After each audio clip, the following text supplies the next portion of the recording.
Boa noite, seja bem-vindo a mais uma edição do Resenha Semanal. Hoje vamos falar sobre dois assuntos, nomeadamente a questão relacionada com os ilícitos eleitorais, bem como os recursos interpostos por alguns partidos políticos referentes, portanto, aos resultados das eleições de 10 de outubro. E vamos falar também do arranque da 8ª sessão da Assembleia da República. Temos como painelistas Julião Arnaldo, Domingos Gundana, Renato Meleg e Miguel Mabota, quem diz da saúde, e endereço, portanto, os meus votos de um ótimo programa.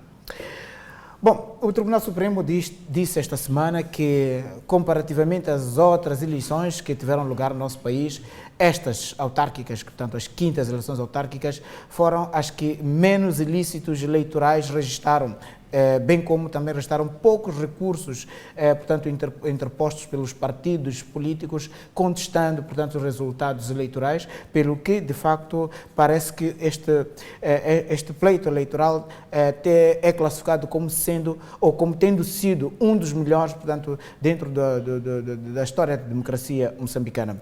Concordam, portanto, com o posicionamento do Supremo? Tem algumas análises, tem alguns focos, tem alguns, portanto, elementos que gostariam de agregar ou, portanto, subtrair em relação a esta constatação, portanto, do Tribunal Supremo. Julião Arnaldo. Boa noite. Antes de mais, agradecer a oportunidade, cumprimentar os colegas e o cumprimento especial vai para os nossos telespectadores. Em relação ao comunicado do Tribunal Supremo, vem a par daquilo que já havíamos dito semana passada. Aliás, temos que dizer aqui agora que o programa Resenha Semanal, na semana passada, e eu já dizia isso, que as presentes eleições de longe eram as melhores que o país que alguma vez organizou. E a constatação vem do relatório que o Tribunal Supremo apresenta, números bem claros, bem ilustrativos, na medida em que nas anteriores eleições a média dos ilícitos eleitorais rondava nas casas de 300 a 400 ilícitos eleitorais. Nessas eleições, ainda que não seja de todo o que se pretende, porque o pleno ainda não foi atingido, que é ter 0 casos, mesmo assim ainda temos 73 ilícitos eleitorais, o que significa que houve uma redução drástica. O que significa que as pessoas, de certo modo, melhoraram a abordagem, os atores políticos melhoraram a abordagem que têm sobre o processo, não é? E há que saudar, quer os eleitores, quer os partidos políticos e, sobretudo, os órgãos eleitorais que nessas eleições fizeram um trabalho que vale a pena sublinhar. Mas, na sua opinião, o que é que teria sido o fator principal desta redução de ilícitos eleitorais? Aqui não podemos apontar só um caso específico. Há uma conjugação de fatores. Há uma maior consciência dos eleitores, os cidadãos no geral, dos eleitores em particular, estamos a falar de eleições autárquicas.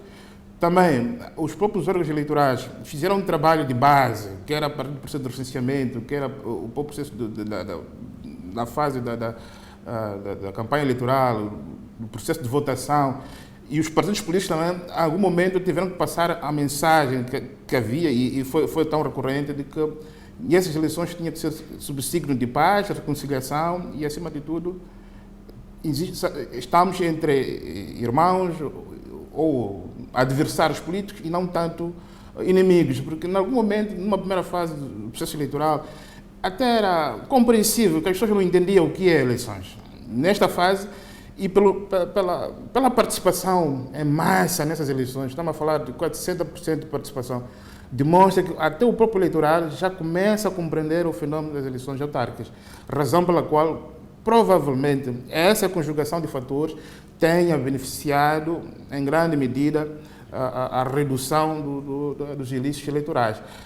É verdade que o número que foi apresentado ainda deve constituir preocupação de parte a parte, quer os partidos políticos, quer os órgãos eleitorais, mas vale a pena assinalar que esses números são encorajadores, indicam-nos que nas próximas eleições tudo correr como está a correr neste momento, pese embora esses precalços, podemos ter um número recorde ainda de ilícitos eleitorais. Muito bem. Domingos Gundana, qual é a apreciação que faz em relação a este assunto? Muito obrigado. Deixa-me antes agradecer a Deus pela vida e saudar a todos que nos acompanham lá de casa, aos colegas e desejar a todos uma ótima noite de domingo.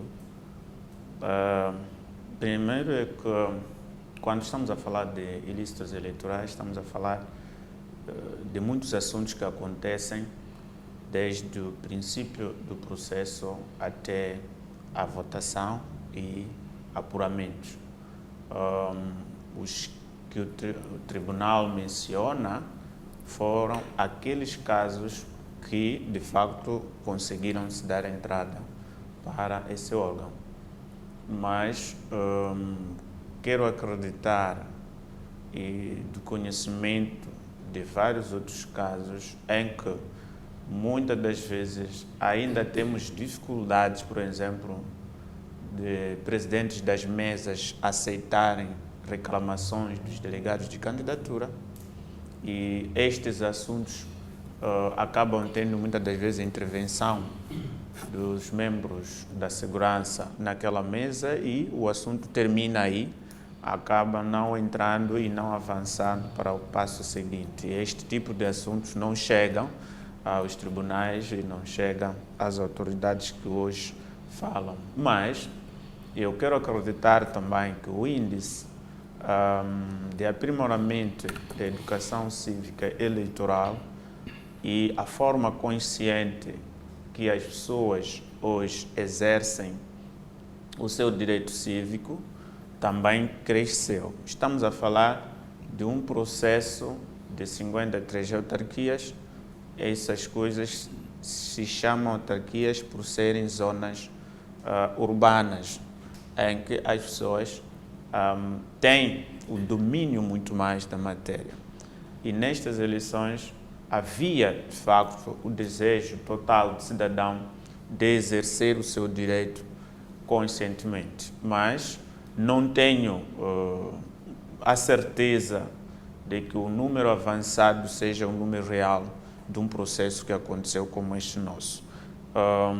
Por motivos vários, e dentre eles é aquilo que mencionei, que há dificuldade de muitos presidentes das mesas aceitarem as reclamações, e também ainda há dificuldades dos delegados de candidatura, apesar de ter-se um modelo hoje que vem no kit, que deve ser usado para a reclamação, por tipo das pessoas que às vezes estão ali e a forma como funciona o lugar da Assembleia de Voto no final do dia, principalmente na fase da contagem e apuramento, tem sido uma fase muito tensa e que muitas das vezes não há espaço para que as reclamações sejam aceitas e posteriormente possam avançar. Mas, a ser o que aqui anunciou-se, temos a certeza que já seria bom e gostaríamos que um dia não falássemos muito nem de percentagens,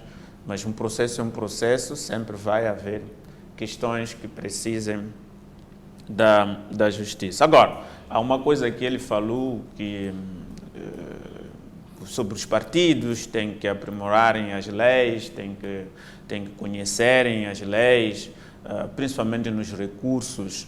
E eu discordei um pouco com ele, porque no nosso caso, por exemplo, o caso da Matola, o presidente da Comissão Eleitoral da cidade anuncia os resultados no dia 13, sábado.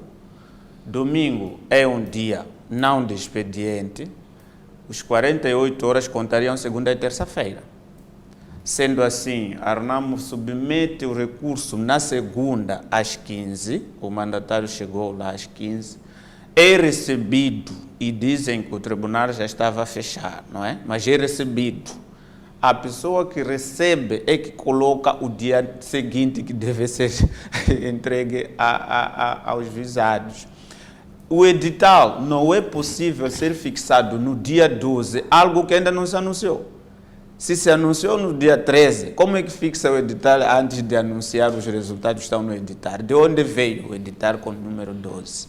Significa que o tribunal, por má fé, interpretou um fenômeno errado. porque estava-se dentro, mesmo que tivesse sido terça-feira, dia 16, ainda estava-se dentro do tempo. E o convite, as pessoas foram no Salão Nobre para ouvir os resultados a serem publicados pelo órgão competente. E no dia 13, sendo naquele dia, depois de publicação, manda-se fixar o edital. A partir dali, os partidos têm, concordando ou não com os resultados, 48 horas, menos o domingo. Então, é este tribunal que julga coisas como essas. A recorrência não era das mesas, mas daquilo que a comissão havia dado como resultado. Estávamos até a conversar em torno do conversa off sobre a problemática da sociedade civil. O presidente da comissão eleitoral da cidade da Matola é um membro ativo das forças de segurança do país. Eu não sei até que ponto o seu Comé, na qualidade dele, já foi diretor da PIC, é o homem de Sinaspe, e conhece as leis, assina 3 documentos, vai ler um, publica um, e no fim do dia não se sabe o que está a fazer. Então, como é que eu nem sei que a associação, como ele, porque a sociedade civil é candidatada por organizações não partidárias e não governamentais, que a associação lhe candidatou? Eu gostaria de ouvir aquela associação a tomar um certo posicionamento sobre o tipo de pessoa como ele, mas a qualidade dele, na idade dele, não permite. Em Xangana nós temos o KZK. Quando eu volto da África do Sul, as famílias normalmente vêm me receber e saber como que as coisas vão. Eu espero que a sociedade civil, ao verem pessoas que mandam a cometerem gafes como esse, também venham ao público ou se distanciar ou se solidarizar, porque não justifica muito o processo como ela foi feito, principalmente na questão que estamos aqui a dizer. Moleque, qual é o seu ponto de vista? Muito boa noite. Saúde ao telespectador, saúde aos colegas do painel. Eu fico sempre preocupado quando tratamos da questão de ilícito e há uma tendência de dizer que diminuímos, agora foi menos que ontem. Eu prefiro que cheguemos a um ponto em que vamos a um processo eleitoral livre de ilicitudes. Veja que este processo começa com situações de baleamentos, de mortes. Eu esperava um tribunal que viesse dar um relatório claro que tipo de responsabilização foi dada aos agentes que tiraram vidas em Tete, por exemplo. Isto ainda não ouvimos. Há responsabilização ou não há? Há um expediente a decorrer ou não? Que tipo de responsabilização é dado aos agentes que balearam membros de partidos em Gurue, por exemplo? Que tipo de responsabilização é dado ao senhor que foi encontrado, facilitado pelo presidente de uma mesa em Massinga, por exemplo, que queria introduzir mais que um voto? Não é? Essas questões precisam ser trazidas aqui, mais do que trazermos percentagens para melhorar, ou seja, deixar uma imagem de que estamos a melhorar, estamos a trabalhar. Os pequenos dados de ilicitudes, na minha opinião, precisam ser trazidas ao público, serem repudiadas, desencorajadas e sabermos qual é o tratamento que estamos a ter, que é para não incentivar a continuação de situações como estas. Porque, ao continuar nos moldes em que estamos a andar, fica claro que qualquer um pode fazer o que tem que fazer, no final vai ser dito, não, desta vez foi menos que ontem. Eu penso que nós precisamos de trabalhar para que as nossas eleições sejam livres, à semelhança de outros países, onde a democracia flui, onde a democracia torna-se uma festa. Nós não podemos nos contentar com pequenos erros. Agora temos situações mal paradas. Estamos a falar da situação, por exemplo, dos três editais de apuramento na Matola. Qual é a explicação? Quem vai dar a explicação final sobre o que terá acontecido na Matola? É preciso que alguém diga o que aconteceu e por que aconteceu. E qual será o tipo de responsabilização a estes senhores. Então, neste caso, para mim, a questão dos processos vão merecer todo tipo de acarinhamento se nós chegarmos, portanto, à questão de zero ilicitudes. A seguir, tivemos um pronunciamento, na minha opinião, do chefe do Estado, que eu penso que foi inoportuno. O chefe do Estado é o mais alto magistrado da nação. Estamos ainda em processo eleitoral. Na minha opinião, faria sentido o seu pronunciamento depois de tudo, porque agora, de como pronunciou-se, pode, de certa forma, interferir naquilo que é o andamento normal. Ele deveria ser o último, depois até do Conselho Constitucional se pronunciar, é que poderia vir fazer aquilo que é a sua observação sobre este processo. Moleque, não acha que o Presidente da República tenha se pronunciado justamente para prevenir a ocorrência de violência pós-eleitoral? Uma questão de precaução. Bom, eu não sei por que tinha que haver violência. Se o entendimento é este, então fica claro que compreendeu que alguma coisa não terá andado bem naquilo que diz respeito à atuação dos órgãos de administração eleitoral. Então, se ele faz esse pronunciamento como prevenção, está ciente, aliás, pode ser que seja também por uma via que a casa do senhor Muxanga foi rodeada, ou seja, havia um entendimento de que as coisas foram mal geridas, foram maltratadas, então há um certo receio de um levantamento popular, daí que há estes pronunciamentos, há este comportamento. Mas eu penso que isto é resultado de má gestão dos nossos processos e interferência nos órgãos de gestão ou de administração, seja do Estado, bem como neste caso vertente da administração eleitoral. Muito bem. Sr. Miguel Mapote, qual é a leitura que faz? Bom, primeiro, agradeço a Deus, o provedor das nossas vidas, e no concerne a esta questão que me coloca sobre ilícitos eleitorais. Bom, fizeram um levantamento, consta-me que foram 75, não é? 73. 73? Sim. Ok. Ok, mas acha um pouco isso. Mas para mim, o pouco depende do impacto do tema do ilícito eleitoral. Porque se nós vamos registrar, por exemplo, vamos falar de acidentes de viação, são 100 acidentes. Que resultaram em um óbito. E não morreu ninguém. Não morreu ninguém. Mas depois, o ano seguinte, acontecem 2 acidentes e morrem 200 pessoas. 200, exato. Isso é relativo.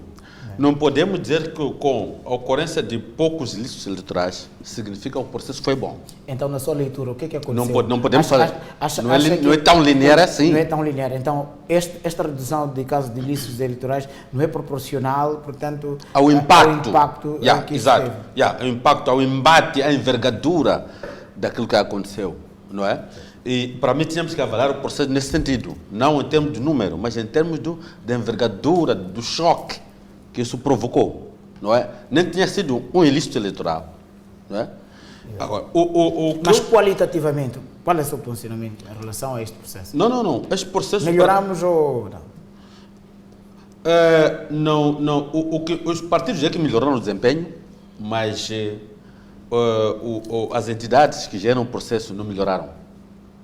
Aquilo que houve foi o desempenho dos partidos, porque o desempenho dos partidos pode-se medir através de quê? Da convocação dos eleitores para as urnas.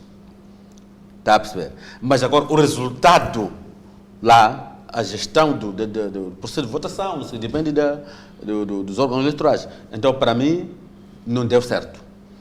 E, bom, salvo um ou outro, né? Não posso dizer que é em todos os sítios, né? Mas o que eu tenho a dizer aqui, eu estou a notar um certo desgaste também dos próprios órgãos eleitorais ou das pessoas, pois já estão lá há muito tempo. Este trabalho aqui deve ser apenas de pouco tempo. Controlou a votação, geriu o processo e saiu.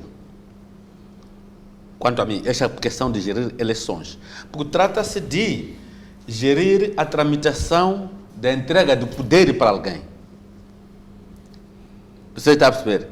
Então, para mim, devia ser isto, porque o que eu estou a notar é que a curva da fadiga também pode contar.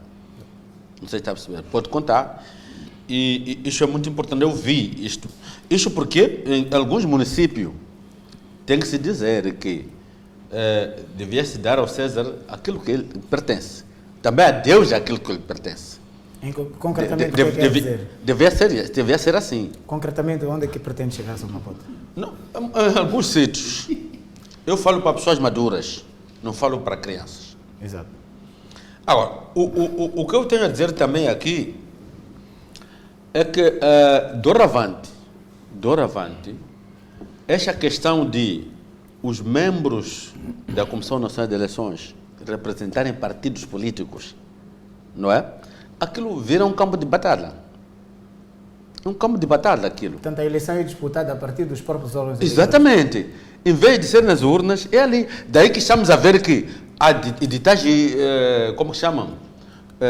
Deturpados, não é? Forjados, não sei o quê. Isso é consequência do tipo de representatividade que nós temos, as pessoas que estão lá. Se a pessoa representa um partido, ele vê que o partido está perdendo no edital, tem que fazer o quê? Não é? Se o árbitro que orientou o jogo dos Mambas aqui, não é?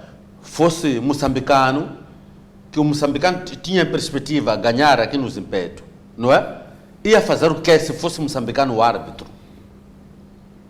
Isso tem que ser assim. Então, quando nós continuamos, se nós continuarmos com este figurino, membros de comissão de eleições, virem da Frelimo, virem da Renamo, virem do MDM e de partidos políticos, e ali, obviamente, vão representar partidos. Ok. Isso não podemos.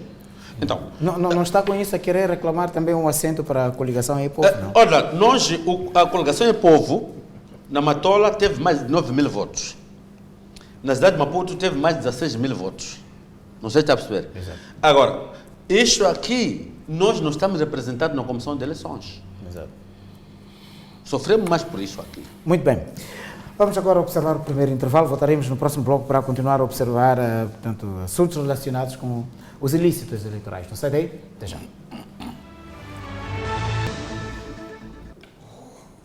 Retomamos a resenha semanal. Julião Leonardo já tinha pedido a palavra para reagir em relação aos pronunciamentos, portanto, do colega relacionados com os ilícitos eleitorais. Não concorda com a posição de Gundan? Não vou responder sinceramente à questão. Felizmente, os três alinharam na mesma diapasão. Só para fazer algumas clarificações em relação ao que disse o colega do MDM, o Tribunal Supremo, quando fez o pronunciamento ontem, não o fez em termos só percentuais. É preciso que se diga. Eu disse, eram 73 ilícitos eleitorais e faz um elenco em cada província e o número de ilícitos eleitorais foram autuados dentro daquilo que foram processados. Ou seja, dos 73 ilícitos eleitorais, 52 foram julgados e indicam em que províncias, 21 pendentes e 31 recursos. Então, e mais, há outra questão que os colegas tentaram explorar, a questão ou minimizar o fato de 73, ninguém está aqui feliz com o fato de existir 73. Como tinha dito no início, em relação aos processos anteriores, o número era tão elevado, envolvendo até violência grave, extrema, que não aconteceu nessas eleições. E é preciso nós frisarmos isso e saudar, porque há claramente a demonstração da maturidade, quer dos partidos políticos, quer dos próprios eleitores. Então, não é verdade que o fato de ser 73%, os autores políticos, os órgãos eleitorais, tentam vangloriar com isso. Mas é necessário que se saúde essa questão. Em relação Há um assunto também que já era para ser de facto abordado, só que o Renato antecedeu no bloco anterior, que tem que ver com o pronunciamento do Presidente da República em relação a essas eleições autárquicas, um pronunciamento que aconteceu antes, portanto, do posicionamento do Tribunal Supremo em relação aos casos de ilícitos eleitorais. Acontece também antes, portanto, da divulgação dos resultados oficiais, portanto, desta eleição. O Presidente da República estaria aqui a antecipar-se de um processo que, provavelmente, sob o ponto de vista de hierarquia, devia de facto ser o último a pronunciar-se, conforme disse o Renato, ou é uma questão de prevenção de conflitos pós-eleitorais? Pelo contrário, ele disse bem, o chefe de Estado é o alto magistrado do país e ele tem a responsabilidade perante um processo que correu, nos termos que correu, a aparecer, a pedir, a apelar a que as pessoas aguardem os resultados serenamente até que os órgãos eleitorais se pronunciem. Não existe aqui nenhum aproveitamento. O Presidente da República não representa nenhum partido político como tal, apesar de ter sido eleito por um partido, ou por um manifesto de um partido. Representa os 28 milhões de cidadãos moçambicanos. Mas, se calhar, antes de terminar a minha intervenção, há dois aspectos que queria também comentar em relação a uma questão que foi colocada das reclamações nas mesas de voto. Vai reparar que, por exemplo, o recurso da Arnamo na Matola, que foi chumbado pelo Tribunal da Matola, é muito claro. E as pessoas estão a tentar explorar a questão do dia 12. E se esquecem que, no apuramento intermédio, e é de lei isso, artigo 110 da Lei 7 de 2018, 30 de agosto, que os partidos devem apresentar reclamação, para que, através dessa reclamação, possa submeter o recurso ao tribunal. E a Renamo simplesmente não o fez no apuramento intermédio. Deixou que o apuramento intermédio decorresse, não manifestou essa intenção a nível do distrito da cidade, e quando se apercebeu que ou perdeu as eleições na cidade da Matola, é que vai para os tribunais. Mas a própria lei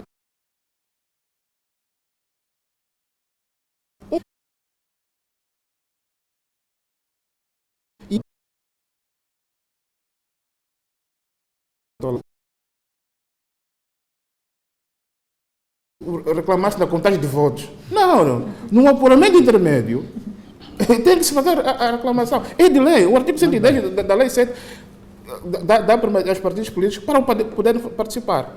E a questão que o colega Babote colocava em relação à partidarização da CNE e STAI, o povo moçambicano tem informação suficiente de quem foi o mentor dessa ideia. E o mentor dessa ideia é Arnamo. E sempre foi avisada. Não era boa ideia. Existem pessoas moçambicanas isentas ou independentes que podiam desempenhar fielmente essa posição. Não se acreditou muito nessa hipótese de sociedade civil, porque em algum momento conjugava-se, aliás, questionava-se de facto temos uma sociedade civil propriamente dita ou temos uma sociedade civilizada. Então, mas se nós não acreditamos nos órgãos, nas pessoas, corremos esse risco de termos instituições partidarizadas. E vai notar que há pessoas que morreram, bens do Estado e privados foram saqueados por conta da partidarização da CNE de STAI. E não venham hoje, feitos a Virgem da Trindade, reclamaram coisas que foram os próprios a sugerirem. Muito bem, Sr. Miguel Mabote, antes de passar a palavra para o Gunnar. Bom, eu só queria fazer a menção que estava a falar o meu colega aí. É assim, quando diz que Arnamo, na Matola, por exemplo, não reclamou tempestivamente. É isso que está a dizer. Agora, o fato de não ter reclamado tempestivamente significa que ganhou nas urnas, mas perdeu no jogo jurídico. É isso que está a querer dizer. Não, isso são suas palavras. Não, quando diz que é que Arnamo não reclamou. A lei é muito clara. Uma coisa é não ter reclamado, outra coisa é ter ganho. Isso é que tem que ficar claro. Sim, na mesa de voto. Ok. Depois do encerramento das urnas, quer no apuramento intermédio, havendo ilícitos ou irregularidades, que devem ser conhecidas, as partes interessadas devem reclamar. Não, só queria que ficasse Para claro. que o recurso que vai ao tribunal seja conhecido. Exato. É uma formalidade isso. Qual é o seu posicionamento? Primeiro, é doloroso ver um colega como o Leonard. Eu acredito que intelectualmente ele sabe das coisas. É triste quando a Frelimo tem elementos como esses, vem num debate público, chamar o povo que está lá de casa de burro. Na semana passada eu fiquei calado quando nos comparou de macaco que não sabe dançar e pensa que o chão está torto. Chamou-nos de macacos aqui e nós ficamos calados. Não quisemos entrar nisso. Mas é este abuso de poder que os tem, que os caracteriza, que olha para todo mundo como se não soubesse nada. Para o seu conhecimento, no caso vertente da Matola, primeiro é que quando se faz um apuramento intermédio, os partidos têm que serem ditos, os mandatários têm que serem chamados para estarem presentes, para viverem o resultado. E é a partir dali, tendo este conhecimento do quando e onde está a ser feito o trabalho, que essas pessoas vão participar. Não foram convidados.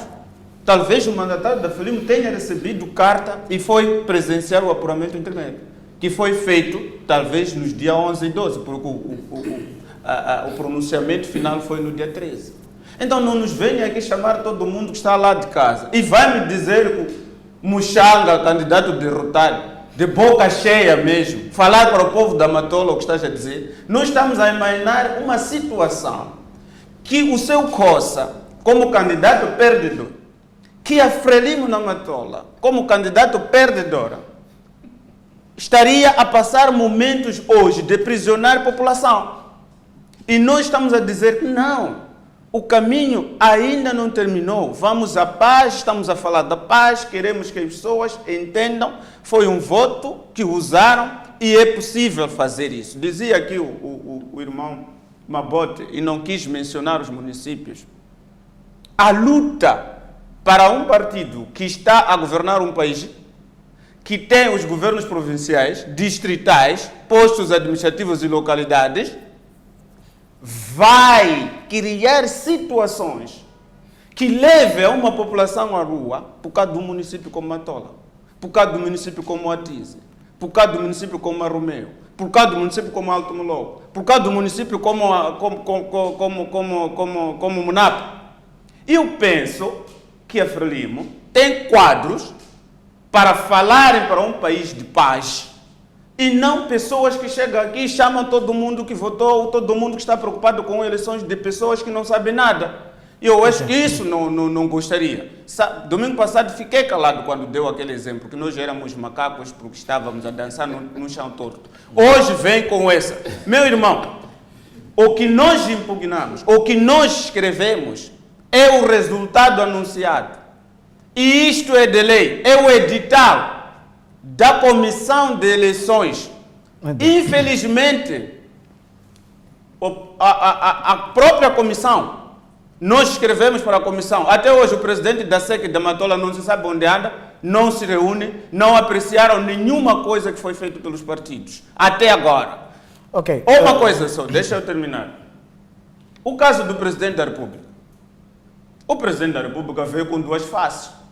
Falou como presidente do partido, em que pede aos concorrentes, os que concorreram, os seus adversários, festejarmos um processo que estamos em tribunal, festejarmos dossiês tribunais que chutam-nos para os canteiros com argumentos que não existem. Eu vou festejar um tribunal que me diz, entrou tempestativa, um produto do dia 13 e eu estou ainda nos meus dias e disse que não pode apreciar porque isso entrou tarde.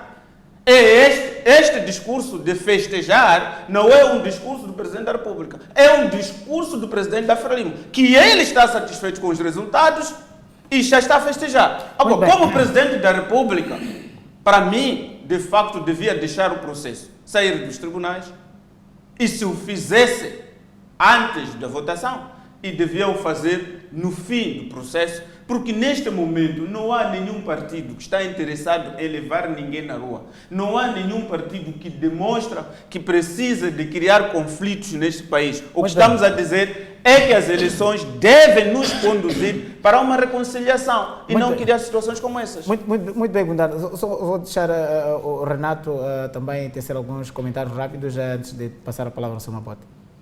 Bom, eu penso que ficou claro aqui que ainda precisamos de crescer. Há situações aqui que estão a ser marginalizadas, que é a questão da necessidade de esclarecimento dos casos.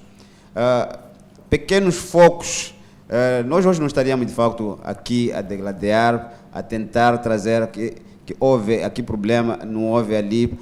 O que está a acontecer aqui, nós começamos assuntos que não têm desfecho. A questão dos tribunais, o direito à informação, continuo a dizer que é um direito constitucional. Na Matola, os munícipes não sabem quem é o vencedor neste momento. Por quê? Há um partido que... É Frelimo, claramente. O anúncio social... Bom, não sabia que faz parte dos órgãos eleitorais. Mas eu estou a dizer que um na Matola, público, dos órgãos eleitorais, público. fomos brindados com editais que mostram resultados diferentes. Ambos assinados pelo diretor do órgão competente, na Matola. Não é verdade. O que não é verdade? Há 2 editais falseados. Bom, e a seu tempo, agora, eu não sabia que dentro dos órgãos eleitorais há espaço para falsificação de documentos. O que eu estou a dizer é que nós precisamos de ter instituições credíveis, instituições que inspirem confiança aos eleitores. Neste momento, não estamos em condições de saber quem ganhou eleições na Matola, porque abriu-se espaço para haver dúvidas. E essa dúvida é legitimada pelo diretor da SEC, que assinou 2 documentos que trazem resultados diferentes. Então, nós precisamos de ter um acompanhamento, e eu penso que é um caso até de crime público, onde a Procuradoria não devia cruzar o braço, deveria correr atrás deste assunto e trazer a verdade para nós, os cidadãos, nós, os munícipes da Matola. Precisamos de saber efetivamente quem foi o vencedor na Matola. Muito bem, Sr. Miguel Mapota. Sim, o meu problema aqui é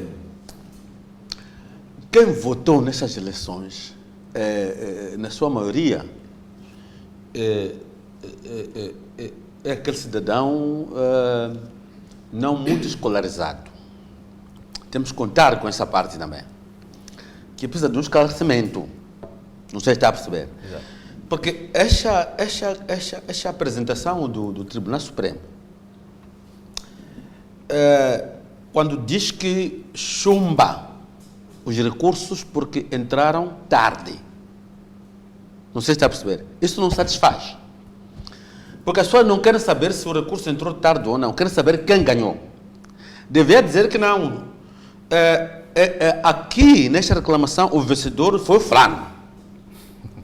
Não dizer que entrou tarde ou cedo. Não é a preocupação das pessoas essa. Mas não é a competência do Tribunal Supremo? Não sei se está a perceber. Não é papel do tribunal. Tá bom. Eu estou a dizer, o cidadão pacato, como eu, Mas, não entende isso aí, essa tramitação de processos. Mas de quem é a responsabilidade? Não, está bem, espera, deixa eu só falar. Eu deixei ele falar também. Eu estou a dizer Está a dizer coisas que desculpa, com todo respeito, que não fazem sentido. Porque então, se me respeita, cala, então. O artigo 8 do Código Civil 8 ou 9 diz claramente o desconhecimento da lei não isenta a responsabilidade. Está bem. Se a pessoa não sabe, e depois? Está bem, eu entendo, o desconhecimento da lei não isenta a responsabilidade, sim senhor. E depois? Mas só que isso não satisfaz as almas das pessoas que votaram. Não é? Porque as pessoas querem saber, nós votamos.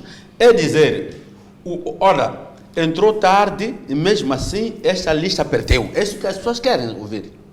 Porque se diz que entrou tarde, não é? As pessoas ainda ganhou só porque o recurso entrou tarde.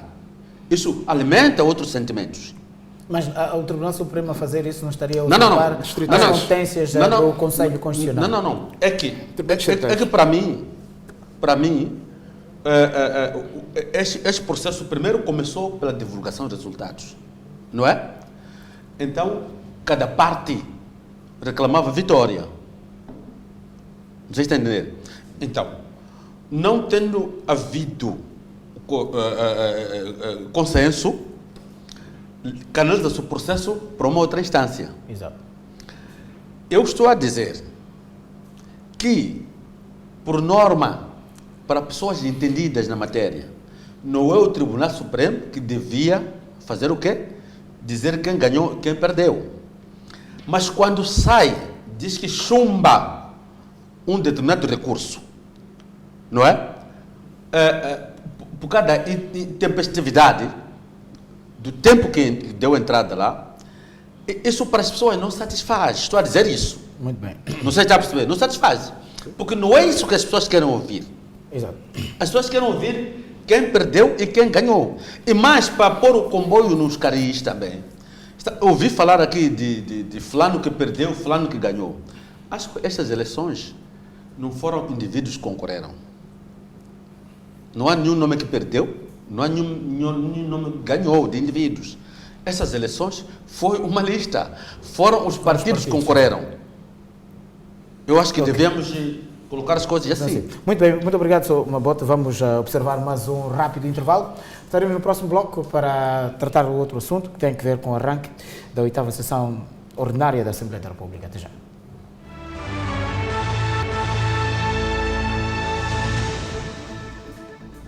Estamos na terceira e última parte da resenha semanal. Como é que olham, como é que avaliam, portanto, o arranque da 8ª sessão ordinária da Assembleia da República, que teve, de facto, como denominadores comuns a questão da paz e também a realização das eleições autárquicas de 10 de outubro, que foram saudadas por todos os partidos com assento na Assembleia da República, embora a Renamo tenha, de facto, na voz da chefe da bancada, do chefe da sua bancada, contra-atacado a Frelimo, acusando-a de ser, de facto, vamos lá, ladrão de votos em todos esses processos eleitorais. Julião Ronaldo.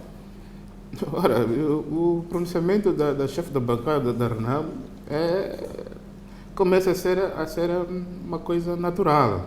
Me parece que ela é herdeira do falecido tio. Discursos explosivos, discursos arruaceiros, discursos desconectados com aquilo que é a realidade. Não é tão solene como a abertura de uma sessão da Assembleia da República, em que vai-se analisar coisas muito importantes e ela simplesmente sai da rota, vai para o mato.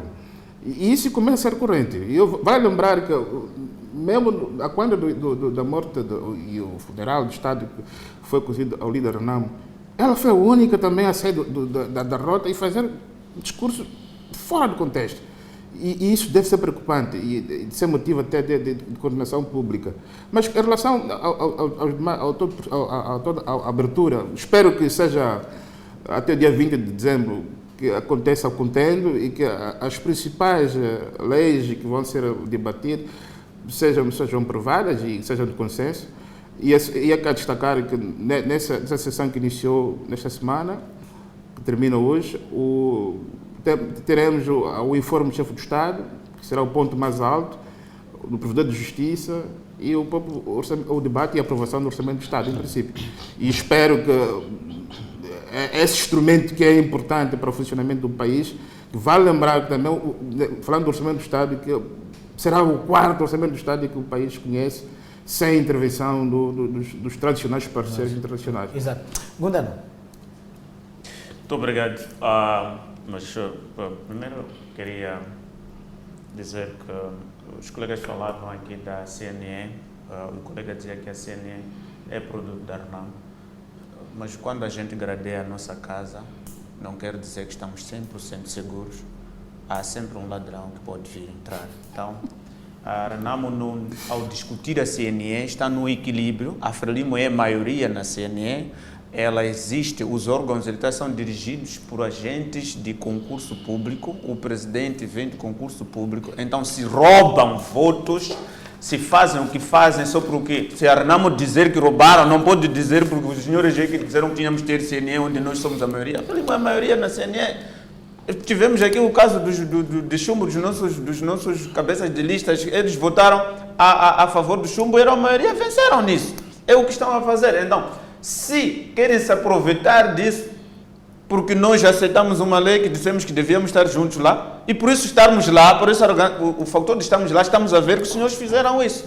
Se for ver esses editais todos, os colegas que perceberam que havia manobra não assinaram sozinhos eles, e roubaram sozinhos eles. Então nós não queremos entrar nesse perfil. Não é por causa de estarmos juntos que você rouba depois de estarmos juntos. Não é isso. Roubou. Agora, a questão da Assembleia da República, eu penso que é um momento bom. Há leis que ficaram, mesmo para a materialização do processo atual das autarquias locais, é preciso que seja viabilizado o mais rápido possível. Mesmo a questão do próximo ano, é preciso que a lei das assembleias provinciais e os outros instrumentos também sejam o mais rápido possível, por forma aos partidos a começarem a se preparar, como que vai ser a questão da eleição do governador e a questão da eleição dos membros da Assembleia da República, como é que ficam as listas, como é que será este processo todo. É preciso que este processo seja já discutido. Temos, de facto, a espera de ouvir alguma coisa do chefe do Estado e o procurador, o provedor da Justiça, por aí. Temos essa expectativa, esperamos que de facto o chefe do Estado, quando vier, venha como o chefe do Estado. Muito bem. E também no fim. Já estamos sem tempo, eu vou cortar para dar a palavra ao Renato, rapidamente, Renato. Bom, a semelhança do que os colegas apresentaram, penso que a abertura foi solene e as questões que marcaram de fato foi a questão das eleições, com todos os seus contornos.